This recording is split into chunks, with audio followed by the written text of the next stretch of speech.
Olá pessoal, bem-vindos a mais um vídeo do canal. Bom, hoje nós vamos conversar sobre um assunto que pode transformar completamente a sua forma de enxergar a literatura. Como fazer uma leitura crítica? Olhando assim, parece até chique, né?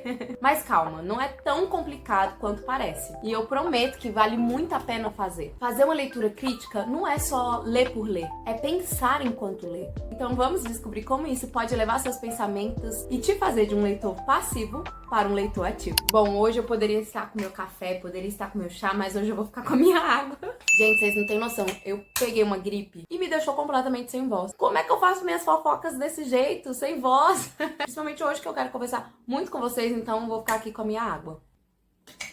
Bom, vocês já pararam pra pensar por que fazer uma leitura crítica? Não é só pra parecer mais inteligente nos grupos de leitura ou então na redação do Enem, que também é muito bom, tá? A leitura crítica é um jeito de exercitar o cérebro, questionar o autor e de entender as ideias que estão por trás de cada parágrafo. Então, quando você faz uma leitura crítica, você sai daquele posicionamento de só receber informações e passa a se questionar por que esse personagem age dessa maneira, o que o autor quis dizer com essa metáfora, como essa história conecta com o contexto histórico que foi escrita. E depois que você passa a fazer isso, é como se o livro abrisse em várias camadas e você ganha até um certo tipo de liberdade de pensamento. E isso ninguém tira de você. Tá bom, mas você deve estar pensando, mas como é que eu faço isso na prática, Mônica? Eu vou passar algumas dicas que podem ajudar você. Eu já falei isso 500 vezes no canal e não vou parar de repetir. Contexto histórico é tudo. Antes de começar a ler profundamente, procure saber mais sobre o contexto histórico,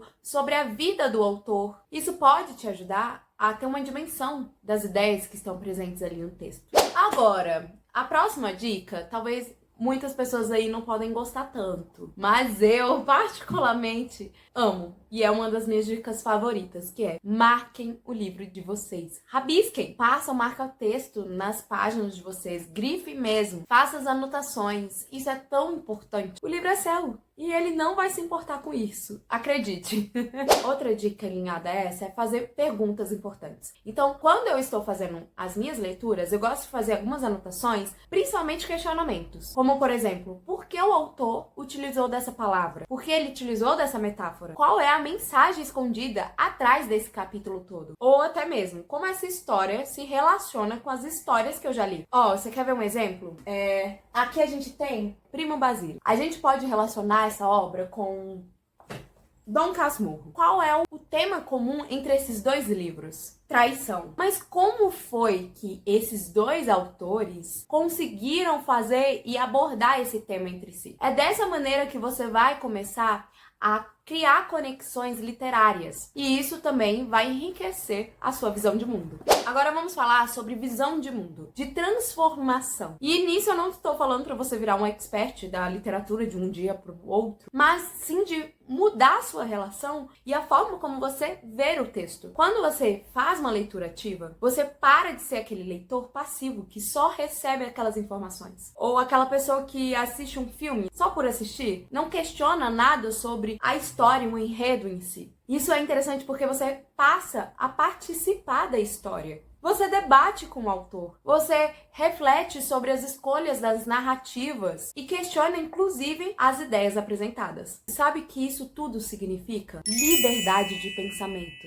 Quanto mais você analisa e questiona o que lê, menos você depende das opiniões alheias. E assim você passa a criar suas próprias visões de mundo, os seus questionamentos, o que você considera o que é certo ou errado. A leitura crítica te dá ferramentas para você pensar com autonomia. Eu posso confessar para vocês, isso é uma das maiores conquistas para quem é leitor, que é pensar e ler com profundidade. Quer ver um exemplo na prática? Vou pegar mais um livro aqui na minha prateleira. Clarice Lispector. Na primeira página mesmo, tem uma parte que ela diz assim: encostando a testa na vidraça brilhante e fria, olhava para o quintal do vizinho, para o grande mundo das galinhas que não sabiam que iam morrer.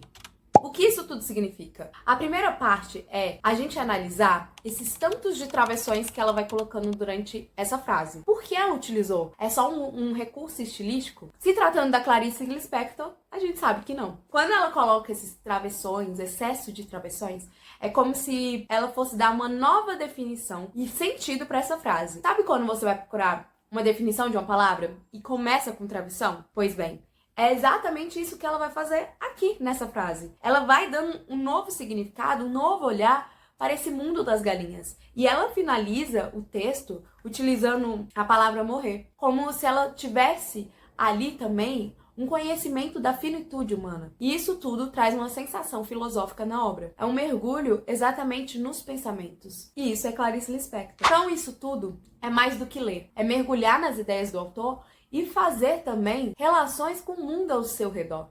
Esse livro aqui, Perto do Coração Selvagem, Clarice Lispector, eu recomendo muito. É um dos meus favoritos, deu pra perceber, né? Meus livros ficam todos riscados assim, ó, gente. Eu viro uma espécie de investigação mesmo. Por que ela usou esse tipo de metáfora? Por que ela usou essa figura de linguagem? Fiquem atentos a figuras de linguagem. Por exemplo, nesta primeira linha, ela já utiliza o tac-tac. O que ela quis dizer com essa onomatopeia? Ela traz uma sensação auditiva para o texto. E ao fazer o som de objetos, ela acaba comparando a gente também com esses objetos. Somos iguais a qualquer objeto parado por aí. O que faz a gente ter ideia de percepção, memória e semelhança. É como uma criança realmente explorando o mundo, observando os novos ares, os novos contextos. Gente, isso tudo eu estou falando da primeira página. Há muitas outras investigações que eu fiz no decorrer da leitura. É por isso que eu vou insistir tanto para que a gente possa fazer esse mergulho nas leituras críticas. É um exercício de pensamento mesmo. Gente, eu já tô falando demais, meu Deus do céu. Se deixar, eu faço a resenha inteira de tudo que eu anotei aqui da Clarice Lispector. Mas me falta voz para isso. Quem sabe eu possa trazer em outro contexto, em outro vídeo. Que tal? Seria uma boa, né? Mas por enquanto, gente, eu só vou beber minha água, porque minha voz já tá indo de arrasto. Você conseguiu perceber a diferença? Isso é leitura crítica. Aí você deve estar pensando, tá, mas além de parecer mais inteligente, o que eu ganho com isso tudo fazendo uma leitura crítica das coisas? Eu vou te trazer algumas vantagens em relação à leitura crítica. Primeira delas, você melhora a sua interpretação de texto. E isso é ótimo, principalmente se você tá aí indo prestar algum vestibular, alguma prova. Isso vai salvar a sua pele. Outro ponto é que você desenvolve seu senso crítico. Você passa não apenas a questionar os livros, mas também as informações que você consome ao seu redor, tanto na internet quanto a vida. Você não vai cair em qualquer papinho não, tá? Vai ser muito difícil te persuadir. E seguindo a mesma lógica do que eu falei, tem outro ponto que é muito importante, que é a questão da argumentação. Fica mais fácil de debater e defender ideias, porque você vai trazer para sua argumentação um embasamento. E isso tudo principalmente vai enriquecer a sua hora da leitura, porque a obra deixa apenas de ser uma história e passa a virar um convite de reflexão e autoconhecimento. E agora que você já sabe o que é e como fazer uma leitura crítica, só falta uma coisa principal: praticar. O meu maior conselho é: comece com livros que você já leu antes, porque agora você vai trazer um novo olhar. Isso tudo vai fazer com que você começasse uma leitura como se ela fosse a primeira vez, onde que todas essas camadas vão sendo reveladas aos poucos. Mas, Mônica, qual livro? Não precisa começar com grandes clássicos. Começa com um que você gosta. Pode ser até mesmo um romance mais leve. A questão aqui é você ir treinar o seu olhar crítico. Aos poucos você vai perceber que essa prática vai se tornar algo mais natural. Quando isso tudo começar a ficar mais natural, até uma lida da bula do remédio ou um rótulo do shampoo vai passar a ser leitura crítica pra você. E agora, vocês estão prontos para transformar a leitura em um grande exercício de pensamento crítico? Eu espero que sim. Se você gostou das dicas, já deixa o seu like, compartilha esse vídeo com um amigo que vai gostar também e deixa aqui nos comentários como é a sua experiência com a leitura crítica. E não esquece de se inscrever aqui no canal também. Vem fazer parte dessa comunidade onde a gente ama falar sobre literatura, fofoca literária e fazer muita análise crítica. E é isso, pessoal. Eu vejo você numa próxima. Beijo! A minha saúde em 2024 mandou lembranças. Apesar que eu consegui terminar, né? Minha voz não falhou em nenhum momento. Eu espero que não. Terminei a água. Glória ao Pai.